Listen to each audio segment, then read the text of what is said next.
తీర్థయాత్ర కార్యక్రమానికి స్వాగతం. ఏ స్త్రీకైనా ప్రాణం కన్నా ఆత్మగౌరవం, సౌశీల్యం మిన్నా అనే సత్యాన్ని లోకానికి వెల్లడించి దివ్యాంశ సంభూతిరాలుగా సర్వశక్తిమయిగా వర్ధిల్లుతున్న లోకపావని వాసవి కన్యకా పరమేశ్వరి.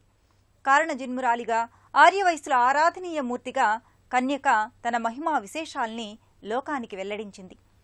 తమిళనాడు కోయంబత్తూరులోని శ్రీ వాసవి కన్యకా పరమేశ్వరి దేవస్థానం వైభవోపేతంగా వెలుగొందుతోంది. ఆ క్షేత్ర విశేషాల్ని నేటి తీర్థయాత్రలో తిలకిద్దాం.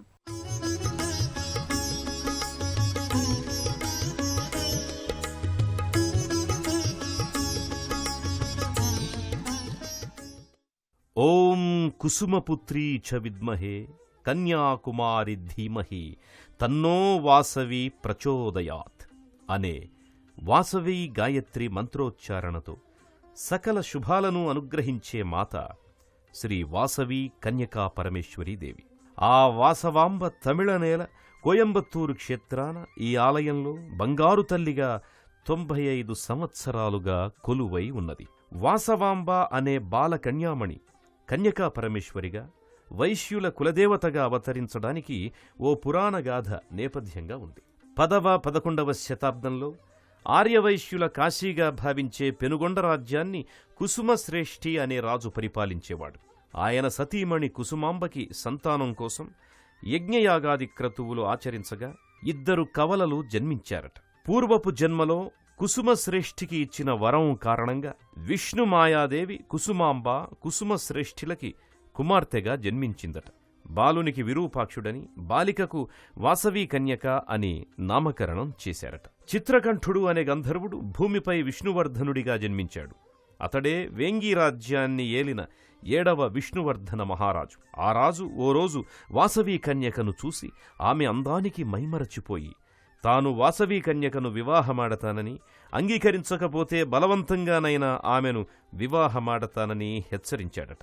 అందుకు ప్రతిగా వాసవి కన్యక యోగాగ్నిని కల్పించుకొని ఆ అగ్నిలో ప్రవేశించి ఆత్మార్పణం గావించుకొని పెనుగొండ వైశ్య వనితలకే కాదు వనితాలోకానికే ఆదర్శవంతంగా మదోన్మత్తుల పాలిట హెచ్చరికలా వ్యవహరించింది.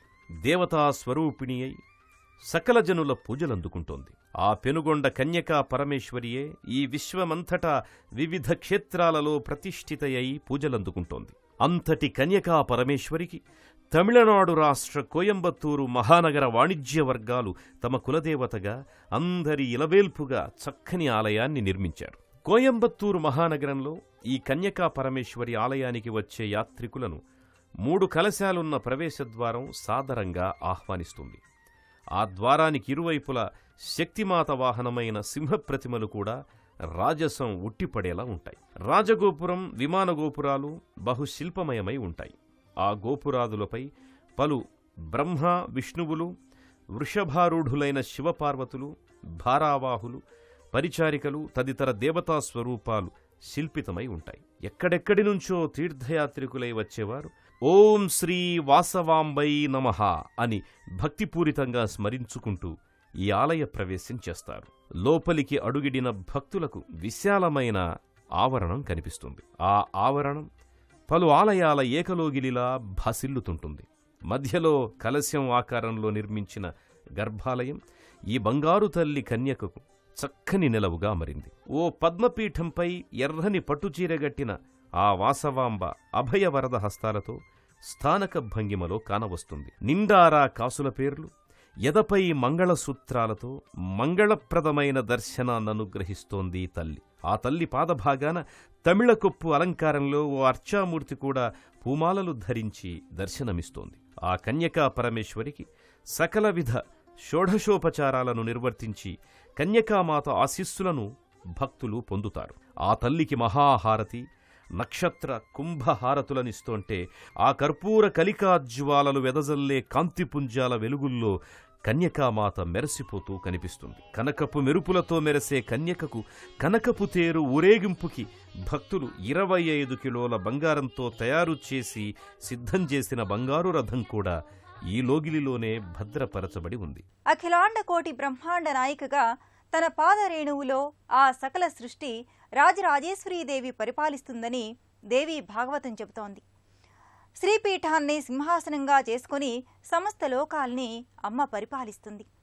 పాశాంకుశాలతో చెరకుగడను ఆయుధంగా చేపట్టి రాజరాజేశ్వరి దర్శనమిస్తుంది. ఈ కోయంబత్తూరు వాసవాంబ 95 సంవత్సరాలుగా ప్రతిష్ఠితురాలైతే 250 సంవత్సరాల క్రితమే సుప్రతిష్ఠితురాలైన మరో తల్లి శ్రీ రాజరాజేశ్వరి మాత. షోడశ మహావిద్యా స్వరూపిణిగా, మహాత్రిపుర సుందరిగా, శ్రీచక్రాధిష్టాన దేవతగా వెలుగొందే దివ్య స్వరూపిణి శ్రీ రాజరాజేశ్వరీదేవి ఈ కోయంబత్తూరు వాసవి కన్యక చింతనే మరో గర్భాలయంలో కొలువై ఉంది. ఈ తల్లి ఎక్కడ కొలువుంటుందో గ్రహిస్తేనే సకల భోగభాగ్యాలు లభిస్తాయి. శ్రీ రాజరాజేశ్వరి అపర సౌందర్యరాశిగా కోటి సూర్య ప్రభాకాంతులను విరజిమ్మెంత తేజో విరాజితంగా కొలువుదీరి ఉంది. ఆ తల్లి మహాసామ్రాజ్ఞి, అపరాజిత. అందుకే ఆయమ్మ ఎంతో రాజసం ఉట్టిపడేలా 2 సింహాలు అటూ ఇటూ నిలబడగా రాజరాజేశ్వరి ధీరోదాత్తగా స్థానక భంగిమలో దర్శనమిస్తోంది. సకల అలంకారాలతో మరెంతో హృదయంగా ఉండే ఆ దర్శనం భక్తులను ఎంతగానో అనుగ్రహిస్తోంది.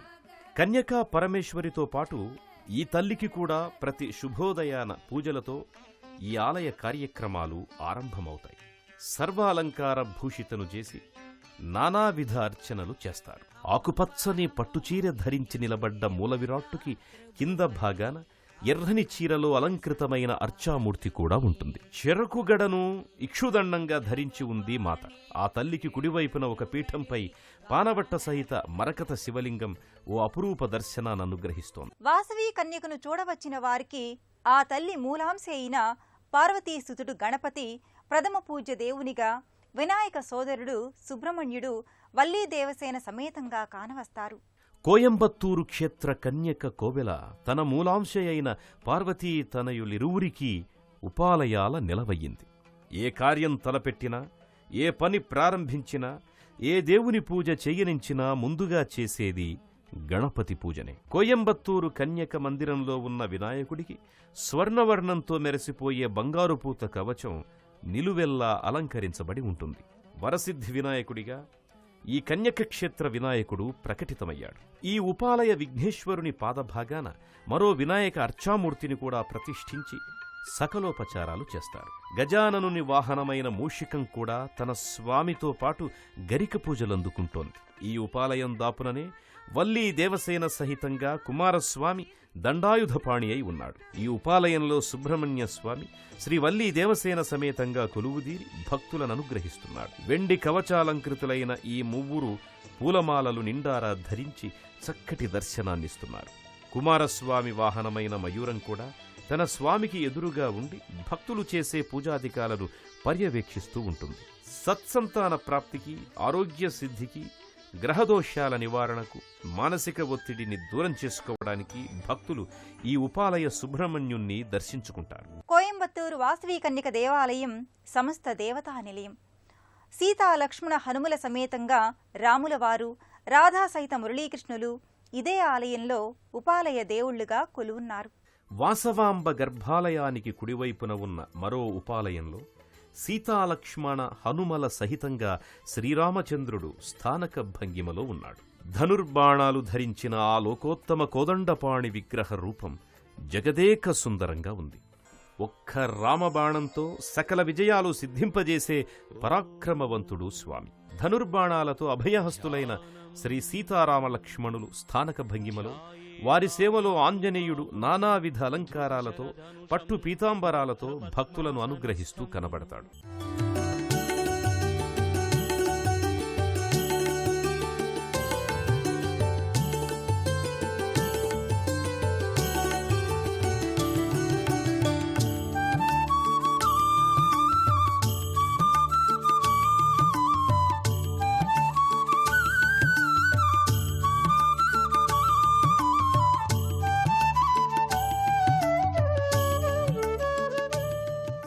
కోయంబత్తూరు వాసవి కన్యకాంబ సన్నిధిలో మాత సజ్జన శుభంకరిణిగా, దుర్జన భయకారిణిగా దుర్గమ్మ కూడా దర్శనమిస్తోంది. గ్రహబాధలను తొలగించి మానసిక ప్రశాంతతనిచ్చే నవగ్రహాది దేవతా మందిరం కూడా ఇక్కడే ఉంది. పార్వతి అంశావతారిణి కన్యక ఆలయాన పార్వతి మరో అవతారమైన దుర్గాదేవి కూడా ఒక ఉపాలయ దేవేరిగా ఉంది. ఎర్రని చీర అలంకరించుకుని తన వద్దకొచ్చే భక్తులకు అభయాన్నిస్తోంది. ఆ తల్లికి పూజాదికాలు చేసి ప్రణతులు చెల్లించుకుంటారు. ఇదే ఉపాలయాల సరసన నవగ్రహ మంటపం కూడా ఉంది. ఆదిత్య, సోమ, మంగళ, బుధ, గురు, శుక్ర, శని, రాహుకేతు విగ్రహాలన్నీ కూడా కవచాలతో అలంకారమై చూడముచ్చటగా ఉంటాయి. భక్తులు తమ గ్రహబాధలు తొలగించుకునేందుకు నవగ్రహాలకు ప్రదక్షిణాది ఉపచర్యలు చేస్తారు. సాక్షాత్తు పరమేశ్వరి అంశతో వ్యక్తమైన దివ్యావతారిణి వాసవి కన్యకా పరమేశ్వరి. సౌభాగ్యం, ఐశ్వర్యం, ముక్తి, కీర్తి సంపద, అదృష్టం, జ్ఞానం, వైరాగ్యం ఇలాంటి శుభ ఫలితాల్ని అందించే లోకేశ్వరి వాసవి కన్యకా పరమేశ్వరి. భక్తి శ్రద్ధలతో కొలిచే వారికి సదా అనుగ్రహించే ఆశ్రిత వరదాయిని కన్యకాదేవి. ఆ దేవి కరుణ ఎల్లప్పుడూ సహర్షంగా వర్షించాలని ఆకాంక్షిద్దాం.